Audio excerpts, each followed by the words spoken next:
on the first day from the White House, he actually said to people, if anybody knows anything about this woman, please come forward. He wanted to know, how much I was being paid, et cetera, et cetera. Obviously, nobody came on. So it's not just Donald Trump. It's the legions and legions of his sycophantic fans who then not all of them, many of them came after me.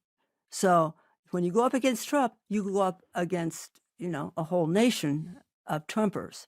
So that was a shock and a surprise to me.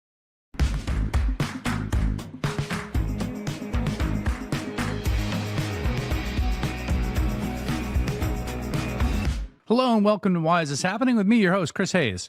Well, when the Wall Street Journal reported that Donald Trump had written a strange, lewd letter to Jeffrey Epstein on the occasion of his 50th birthday that included a sketch of a naked woman, his signature where her pubic hair would be, and then a kind of odd bit of dialogue, sort of third-person dialogue between the two of them, that was about how enigmas never age and may every day be a wonderful secret. When that was reported, Donald Trump did what he tends to do in these situations. He went nuclear. There's a bunch of things he could have said. He could have said, it's not a secret Jeffrey Epstein and I were friendly for a number of years. I have no recollection of this, but if I did contribute to it, it had not, I think he's a sicko and I cut off ties with him. Like, there's a bunch of things you could do, right? But that's not what Trump does. Trump says it went nuclear, ballistic, tried to lobby Rupert Murdoch to kill the story, threatened to sue, called it fake, and then did sue, and has now sued, I believe the reporters are named, and Rupert Murdoch, I think for billions of dollars, if I'm not mistaken, for defamation. Now, the thing about that, I should say subsequently, the Wall Street Journal has reported more about this book, which had other people who contributed to it, including Bill Clinton, who did not write anything remotely as cryptic and creepy as Trump, although it did talk about Epstein's childlike curiosity, which I was like a little like, but also Vera Wang and Leon Black, big finance guy. So there's a bunch of people in there. Clearly, I can't say definitively. I've not confirmed. NBC News not confirmed. The book exists, right?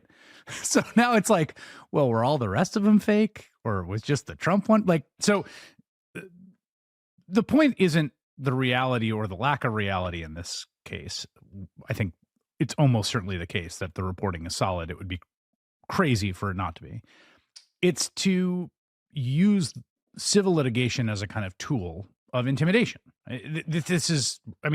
Donald Trump is probably one of the most frequent litigants in America. Suing and being sued. I don't have the numbers offhand, but this is what he does. It's where he thrives. And a lot of times, the point isn't an outcome, right? It's just a point of leverage. It's to get some negotiated settlement. We've seen this with lawsuits he's leveraged against different companies, media companies that essentially have functioned as what appeared to all the world like solicitations of payments that they settle with him, and then he goes easier on them, or he does something in his official capacity to make life for their parent corporation better. Of all the people that have gone toe-to-toe with Trump in the courtroom, and there are literally, I think, hundreds or thousands, most likely, I think E. Jean Carroll, who sued Donald Trump for defamation, has probably come out the most unambiguously victorious. And to remind you of the case, E. Jean Carroll wrote a book. She's a legendary media figure and writer, advice columnist, magazine long-form feature writer for years. She wrote a book in which she said that Donald Trump had sexually assaulted her in the dressing room of Bergdorf Goodman. Donald Trump, as is his wont, said it was nonsense, that she was a liar, that she was not his type, all of which was gross and weird. She sued him for calling her a liar. There were two trials about the substance of the claims that she made, again, before a jury, with evidence, like the full thing, and not a beyond a reasonable doubt, but what's called a preponderance of the evidence standard. And she was victorious both times. In the second one, he was found liable for sexual abuse.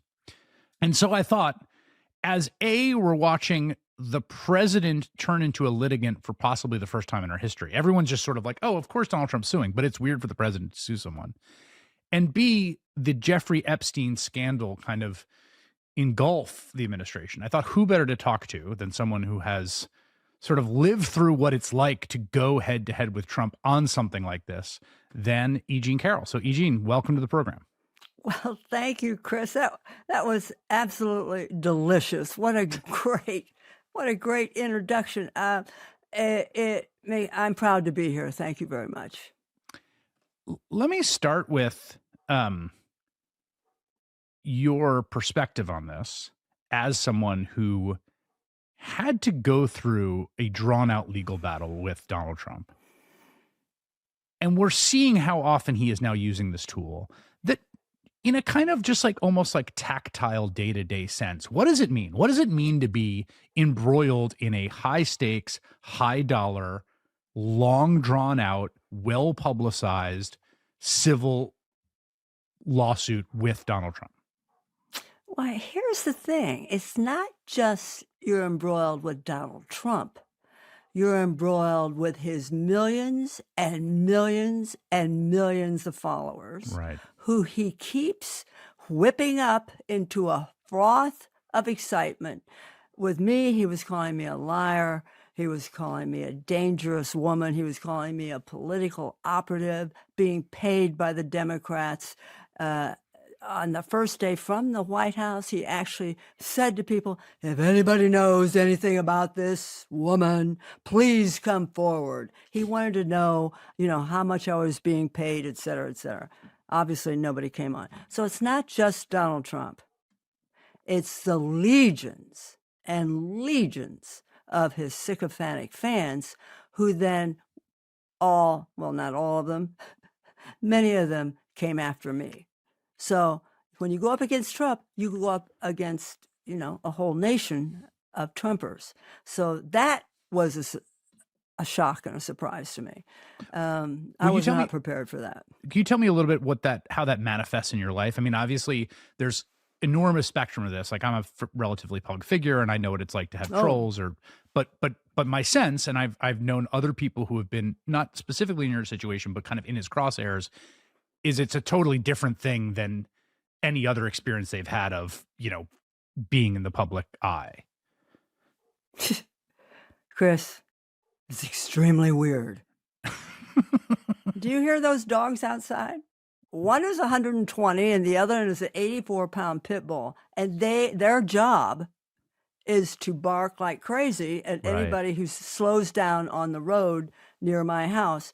Now, that is not a normal way to live. And I'm sorry they're barking, but I mean, you and I are glad that they're there. Yeah. But I have to have 24-hour, round the clock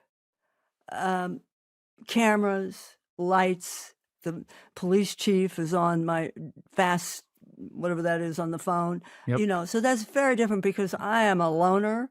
I live in the mountains. This is, think of Henry David Thoreau. That's a little bit much. But, this is the sort of life that I love and have always led. And to have it turn into this, also, the police chief came and got the gun my father left to me, a little revolver, because the Republicans had screamed so loudly that I didn't have a permit. So he came to get the gun.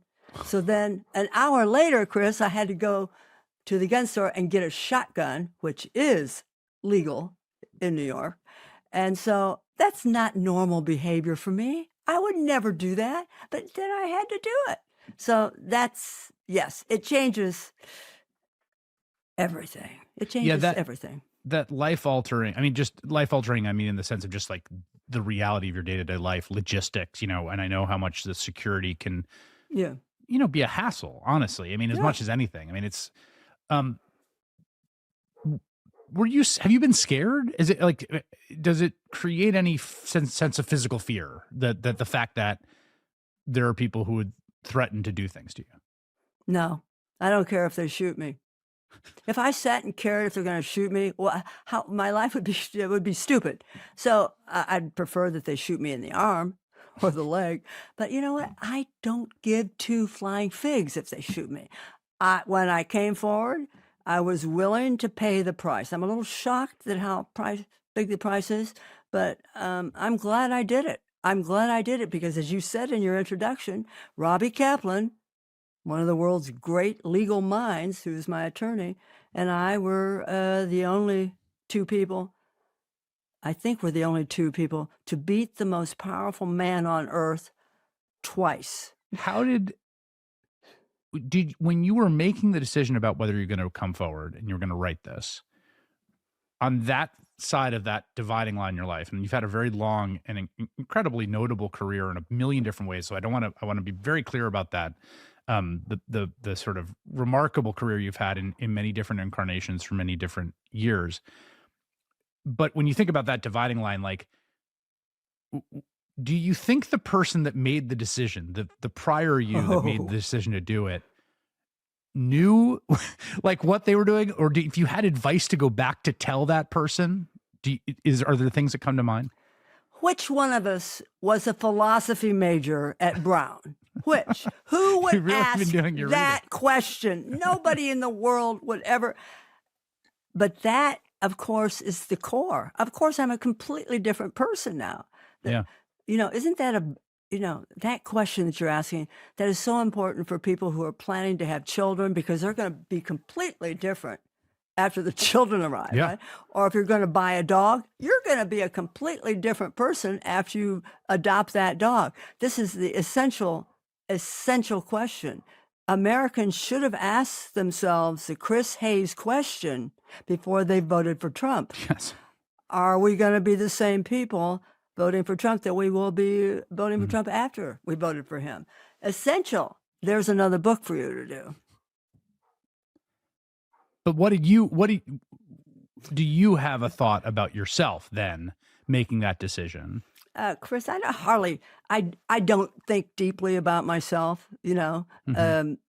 Oedipus looked deeply at himself. What did he find out? I am one of those people. Robbie Kaplan and the Carroll team had to train me to stop saying I was fabulous. They had to keep saying, Eugene, you cannot run around saying you're fabulous all the time, because that's how I like to present myself. Oh, and you mean when people ask you how you're doing, Yeah. your default is like, I'm fabulous. Yes. Right. Yeah. How are you, So for Eugene? civil I'm litigation, maybe fabulous. that's not so great. Right. Yeah.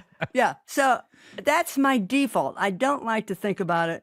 I'm glad I made the decision, because people really needed to know. It didn't do any good, because half the country never heard about it, unfortunately, because we're in the Berlin Wall, right? Mm-hmm. And a lot of people don't get the Chris Hayes show, or they don't watch Chris Hayes, Sad, but at 8 true. o'clock. Their Facebook feed is a completely different feed. Yeah. And so it's not their fault. But I'm glad I did it. I'm glad I did it. I like what you just said about sort of, you're not big on kind of, I don't know, like self-pity or sort of sinking into introspection about things, which I think is a very adaptive quality for these kinds of fights, because one of the reasons I want to talk to you is we've watched all these institutions basically back down. Totally. When they have to go toe to toe. And we're talking about, some of the best law firms in America, right? Don't White shoe even law firms. tell me about it. It's like Sickening. They're and you would think, worms. well, these worms. well, right, but like, why? What?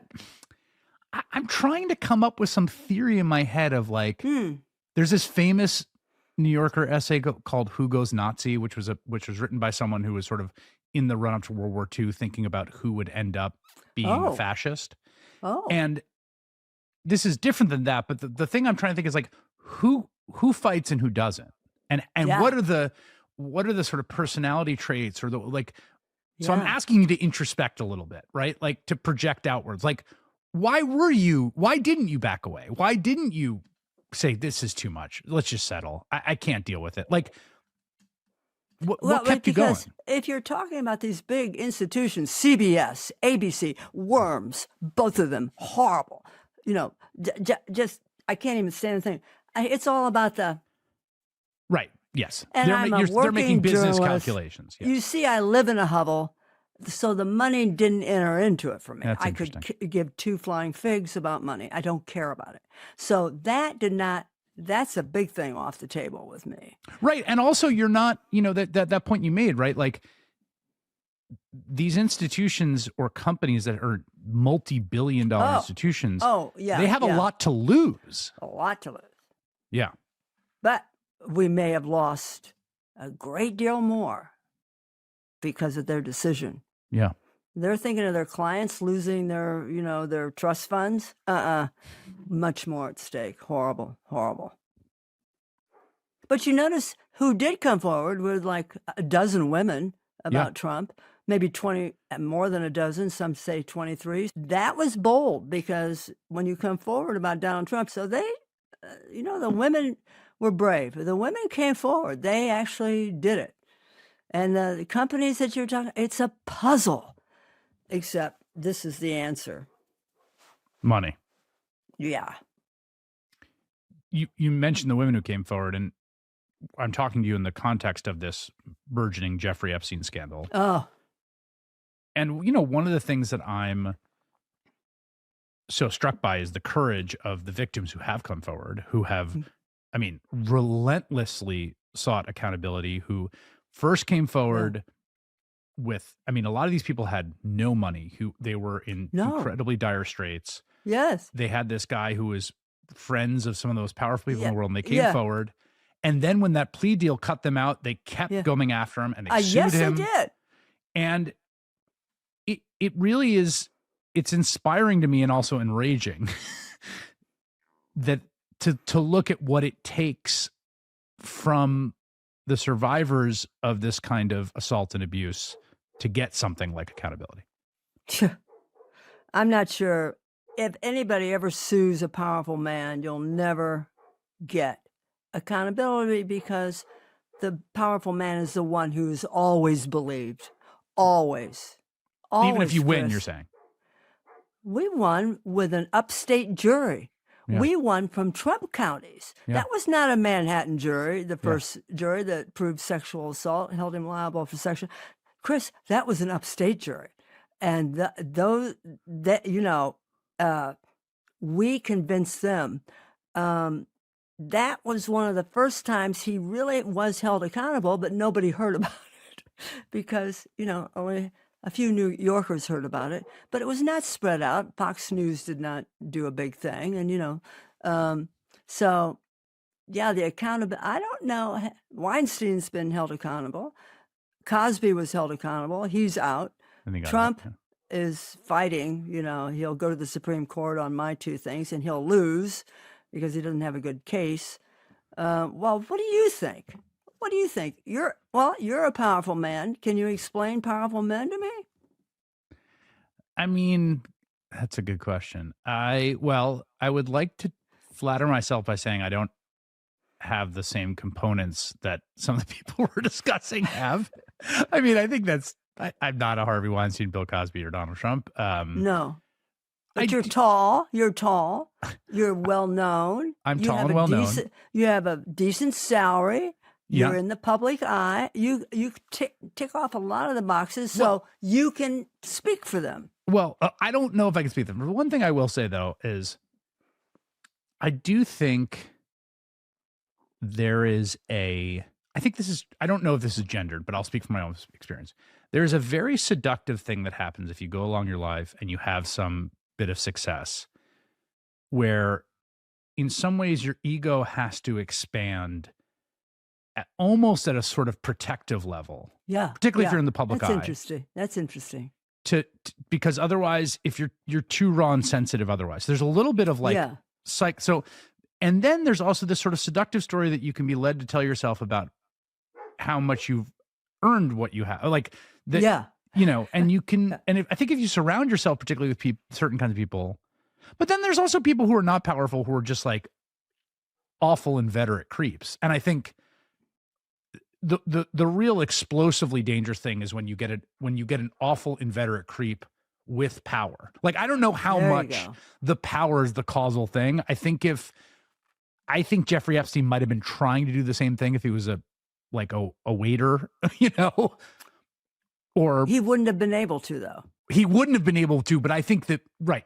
But there's still lots of folks with no power doing awful thing. So horrible. Yeah. I think they probably get away with it less. But yes, that sense, the impunity thing is really wild to me. And when you think about Epstein, I mean, this is, I think, relevant to Trump in some ways. I mean, Epstein gets caught red-handed. He gets prosecuted. He's facing life in prison.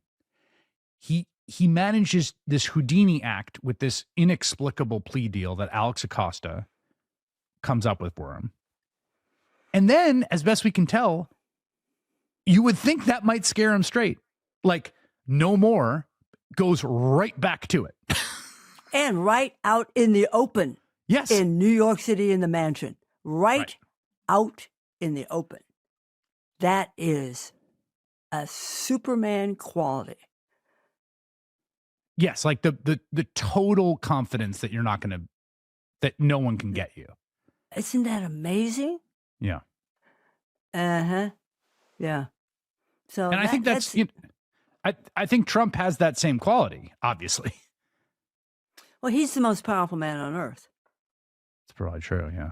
Yeah. Not only on earth, he is, his followers believe that God has interceded and saved him twice. First, we saw the picture with the bullets, going by his head. We all saw it. Yep. So that was proof to them that he is really on earth to rule, and for this reason. And they hold him almost in this holy veneration. So not only does he have all the aspects that you were just ticking off, now he's holy.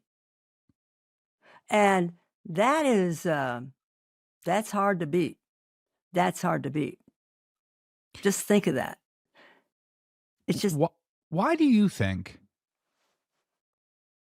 given what you said before is really interesting. To go back to your trial for a bit, I kept saying, like, if there was a trial in New York City happening right now in which Barack Obama was being sued for defamation. Oh my God. You feel like there might have been a little, like that might have been a bigger story. Oh my God. Can you? Yes. I mean, yes.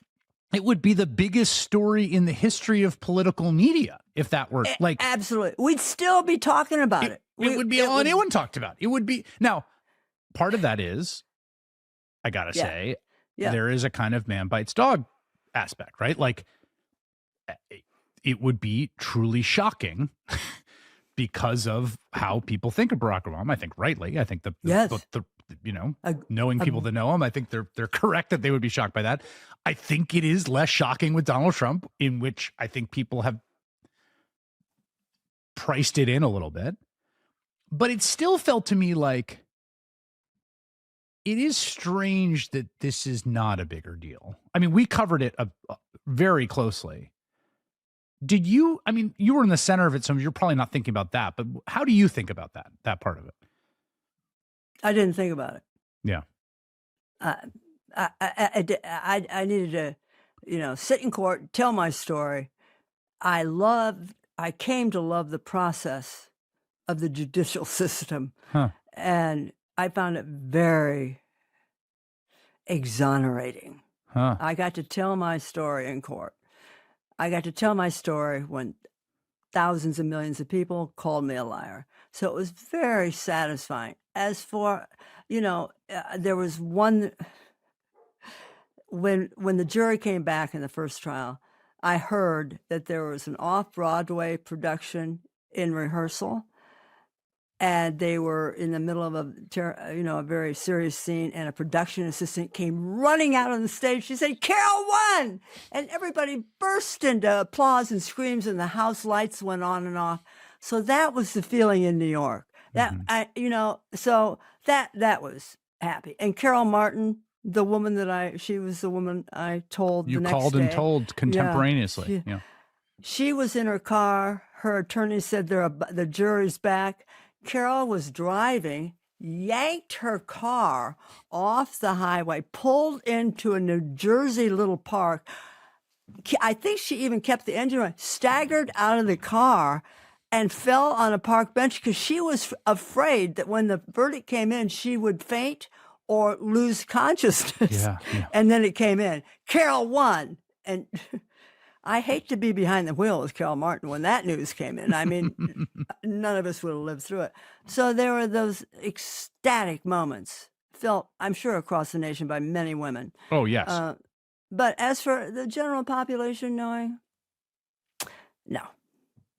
Do you have advice for women that are going to undertake an attempt to hold a powerful man accountable?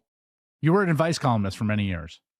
27 years, and I had no problem advising women before I went through it. I'd say, yes, report it, call the police. Absolutely. I had all sorts of advice. Now, I don't advise people about that because how can I? Huh. How can I? She can be hurt, desperately and badly hurt. I happen to be the type of personality as you pound me into the ground, I'm going to stand back up. But if it's a single mother with children, no, I'd tell her not to. I just, there's just so much to lose. Also, you need the world's smartest attorney. Also, you have to, where do normal people, how do you take on a powerful man? Where do you get the money? How do you even know? When I grew up in Indiana, I didn't even know a lawyer. Who would I call? I mean, it's just, the situations are impossible. Let's say I work in a factory. Let's say I work in the Caterpillar factory in Fort Wayne, and the floor manager has been bothering me, right? Now, what do? Do I report him? Do I lose my job? What happens? How do I feed my kids? Do I go to the Fort Wayne Journal-Gazette and tell the story? Well, they're going to believe the floor manager. It's going to be very difficult. She may end up, I don't know how, I can't even imagine it. See, that's the difficulty. It's just, it's a terrible decision to make because you feel, I want the truth known. Look what happened to the Jeffrey Epstein girls. Virginia Giuffre committed suicide. She did. It's a big decision. And boy, she fought him. Remember Prince Andrew came, they went right to in Judge Kaplan's courtroom, and she stuck to her guns, but boy, the toll it took on her. See, Chris, I was an older woman. I was 75 when I went to trial. I mean, it was 80 when we went to trial, 81 when we won. So, don't try to tell an old lady what she can't do. But a younger woman, they've got a lot to lose. Well, there's also this context here, which I'm curious to hear you talk about, which is, we had this, the cliche is a reckoning starting in 2017 with Me Too. I think I really think the spark was lit by Donald Trump and the accusations against him and the Access Hollywood tape, but then the remarkable investigative reporting on Harvey Weinstein. Fabulous. In the New York Times and also in the New Yorker. And then this just felt like this just sort of seismic wrenching wave that rippled through all these different parts of society, from theater troops to universities to corporations. And I gotta say, as a straight man, it was pretty eye-opening for me. Me too. Like how common it was, how many people had stories like this, and then there was very clearly a backlash to it. And I wonder where you think we are now, because like your book that accuses Trump was published amidst this kind of social moment of reckoning. And then you've sort of lived through, during the course of this litigation, this backlash, and now whatever we're in now, like, does it feel to you like the pendulum's going back, that maybe this Epstein story is part of that? I don't know. I feel that we will, in the future, prevail. But boy, you're right. We're going back. There's a stream. There's a force. There's the wave after Jody Kantner and Megan Twohey's story, Ronan. That was fabulous. We all stood up. Now we're going a little backwards. You're absolutely right about that.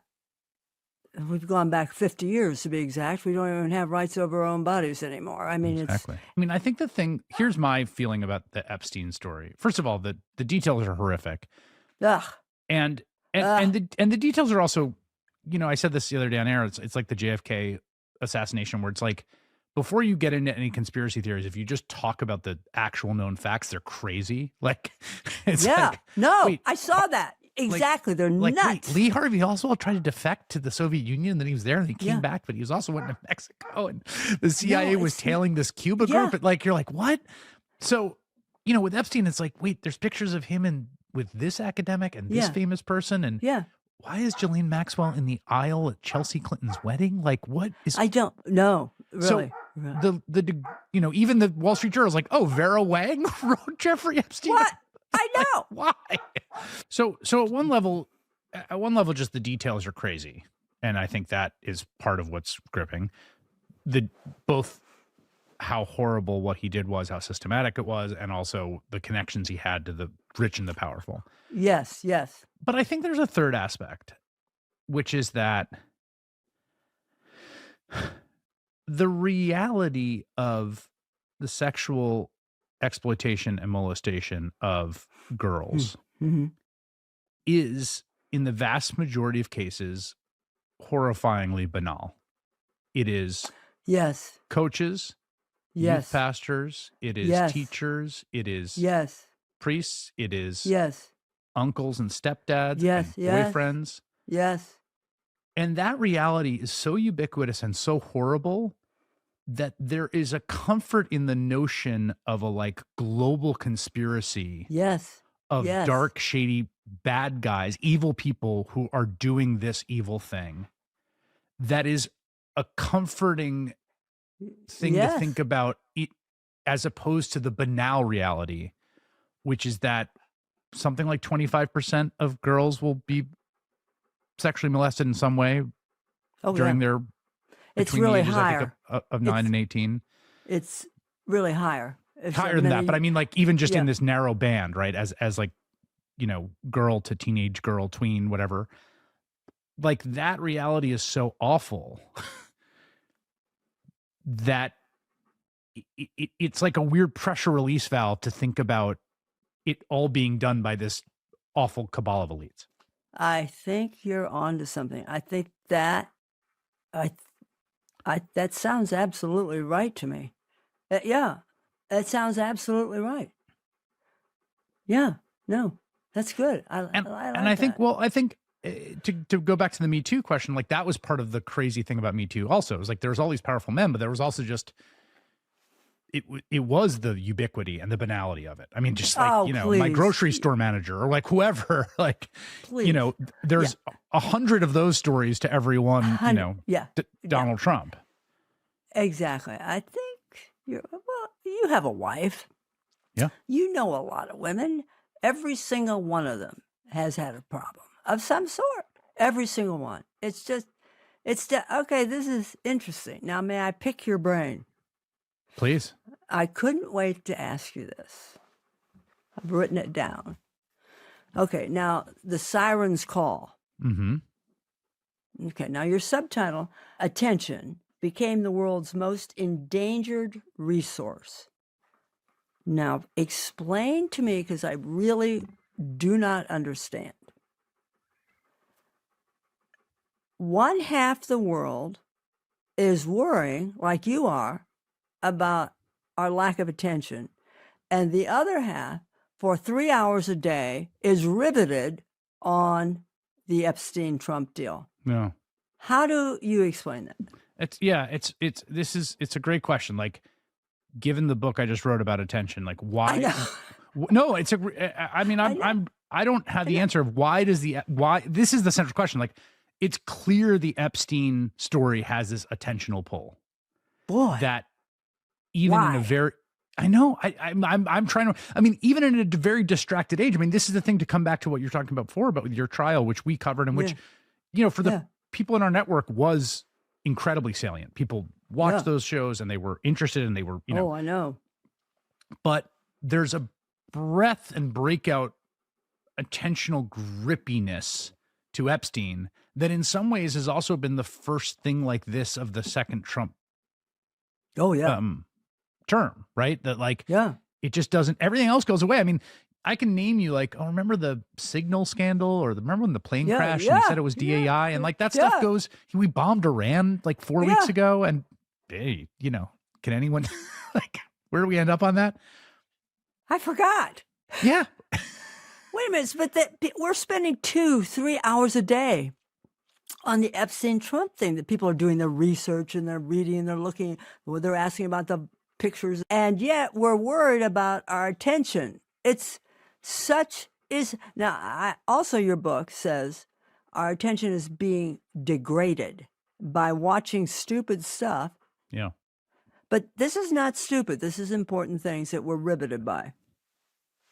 Yeah. I mean, I think this is in that sweet spot of like salacious and important, you know? I mean, you like, No, you know, that's exactly it. well, you've worked in journalism, a very long career in journalism. Like there's this, you know the New York tabloids, right? Like there's this entire category of story that we would call like prurient or lurid or Yeah. salacious Yeah. or tabloid Yeah. that, you know, grabs your attention, that's on the cover of the New Totally. York Post, right? Totally. And this is that story. This is that. So, and I think when we give attention, now that I hear you talking, we are very good atavistically, you know, for the last, I don't know, 100,000 years to find when it's something so, let's use the word delicious.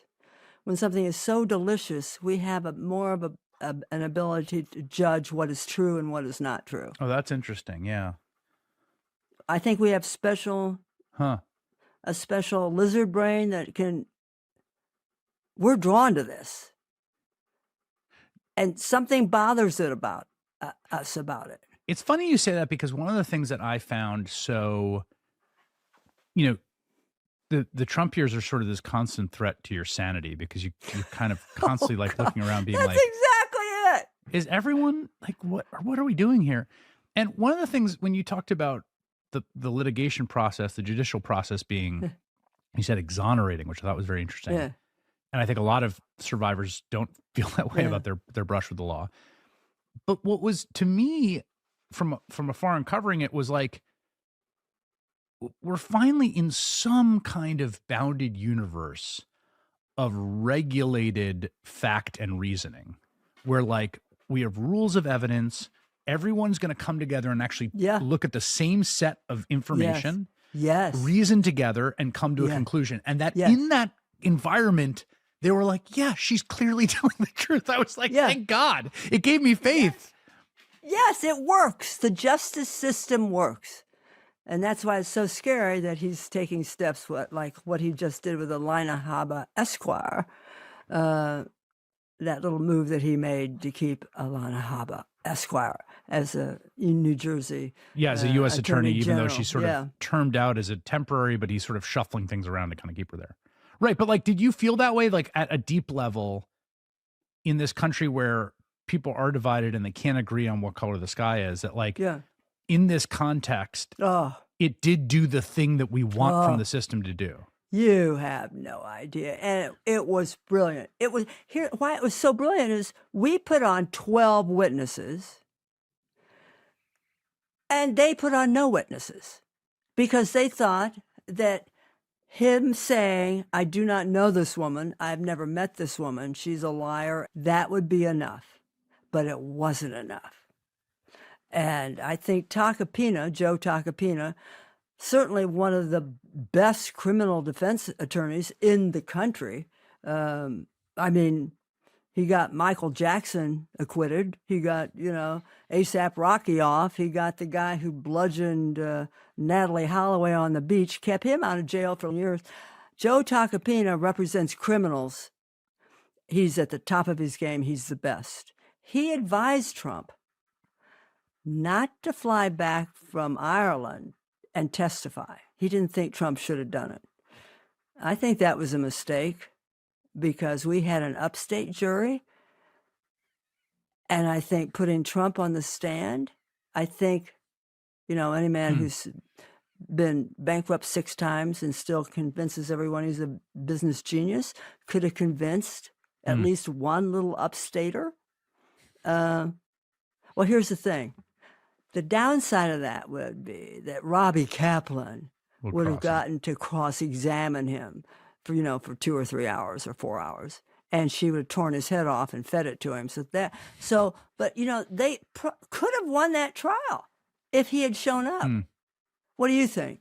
Yeah, I mean, that's a really interesting. I find this sort of the kind of texture of this stuff so fascinating because I just don't know anything about courtroom litigating, and I know people that are very good at it, and they make all these complex calculations.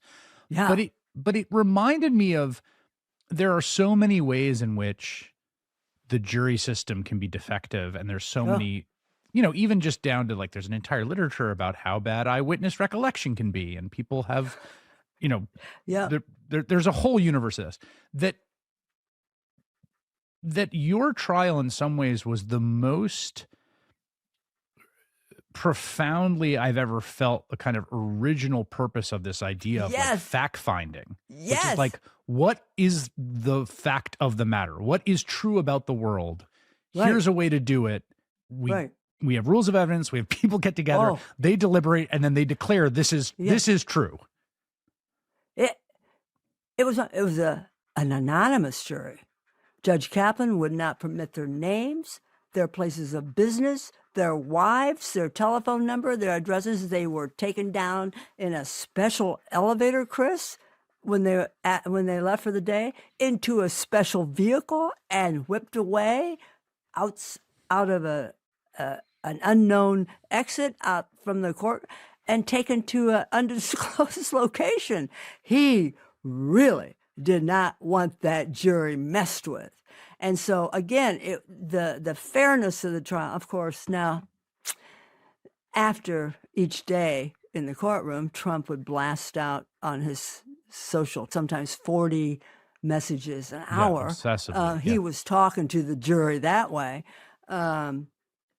So, yeah, it was as fair. And Judge Kaplan, Louis A. Kaplan, the most conservative, by the book, should be on the Sistine Chapel as God, terrified the hell out of me. I mean, just every white hair, sits on a 2,000-pound perch.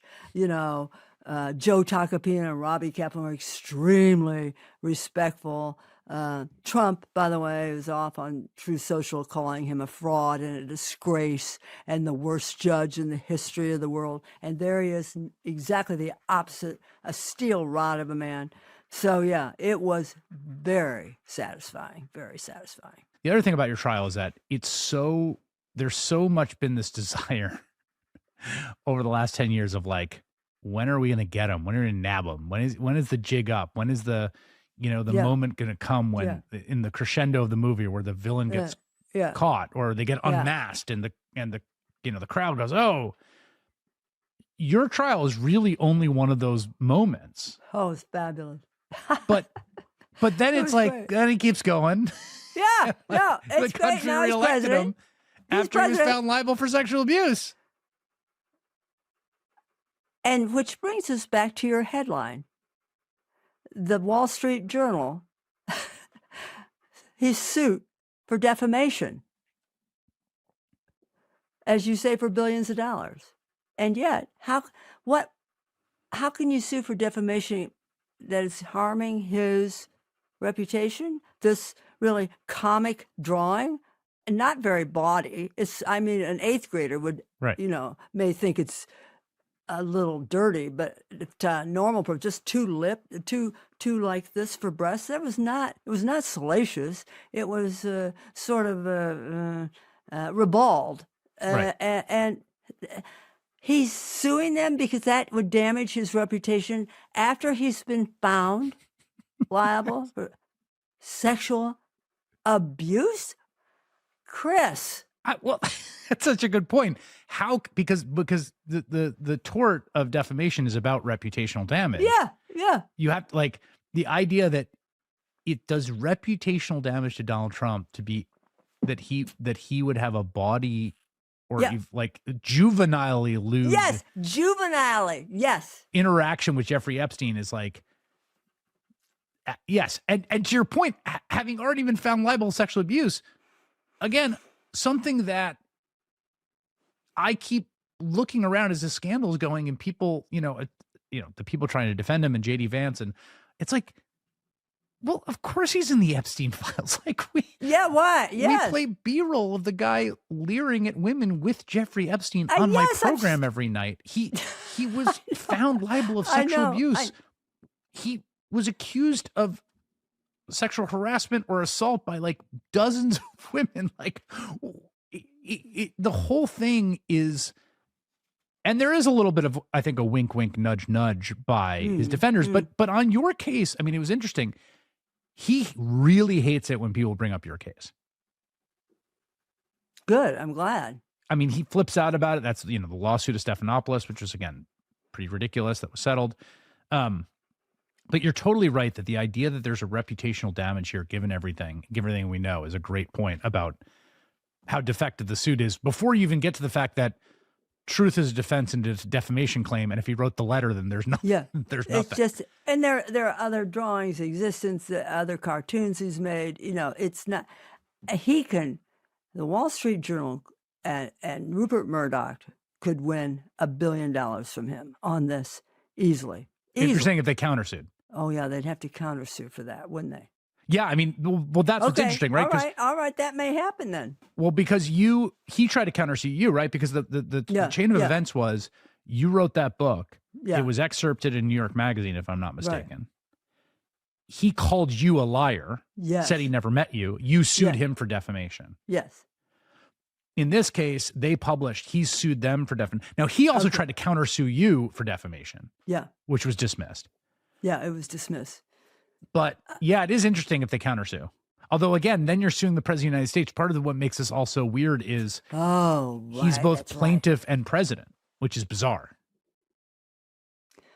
Well, you should have Robbie Kaplan on your show because she's got a whole thing about how many times he's sued for defamation and tried to get the DOJ to come in and help him. When he sued, he wants the DOJ. However, he can sue whoever he wants without the DOJ. Right. This is a good guess for you. Boy, it makes no sense, Chris, with all his defaming. It makes his defamations and his hurt because he's been defamed. It's interesting. Do you, as all of us are watching this presidency and tearing our hair out and losing our mind, do you have some like inner reserve of equanimity the rest of us don't have because you beat him and because you took tens of millions of dollars off him? Yeah, I want to go spend that $83 million on money, help women get their reproductive rights back. I want to help, bind up some of the wounds here. Even though I said on Rachel's show I wanted to send her to France, which I've never heard the end of, by the way. People don't understand that was a joke. Yeah, that makes me very happy, giving the money away. His hard-earned money, his ego is tied up with his money. And Chris, let's just go give it to people who are hurting right now because of him. Does what I said before about the only kind of narrative crescendo or denouement or catharsis, the only kind of, in this sort of Aristotelian dramaturgical sense of classic Greek theater catharsis of the jury coming back and the suspense and they say it, and there's been so few moments like that. Do you hold out hope we're gonna get any more? You know what? I have that every second of the day. I have that swelling feeling of joy always inside me. Always. It's always there. And I can feel it. And that's what it's like. It's like I can see him come and go and I think, hello, old man. I just beat you twice. I always have that feeling. It's great. It's a great feeling. Well, I think that's a great place to end because there's a trite bit of advice coaches give. You can't. The only way to score is to shoot, right? You got to shoot. Yeah. You got to shoot. And you gotta, the only way you're ever going to win is if you fight. You don't get victories from not fighting. So if you want that feeling, the only way to get that feeling is to actually fight. And here's the thing, Chris, you're such a good interviewer.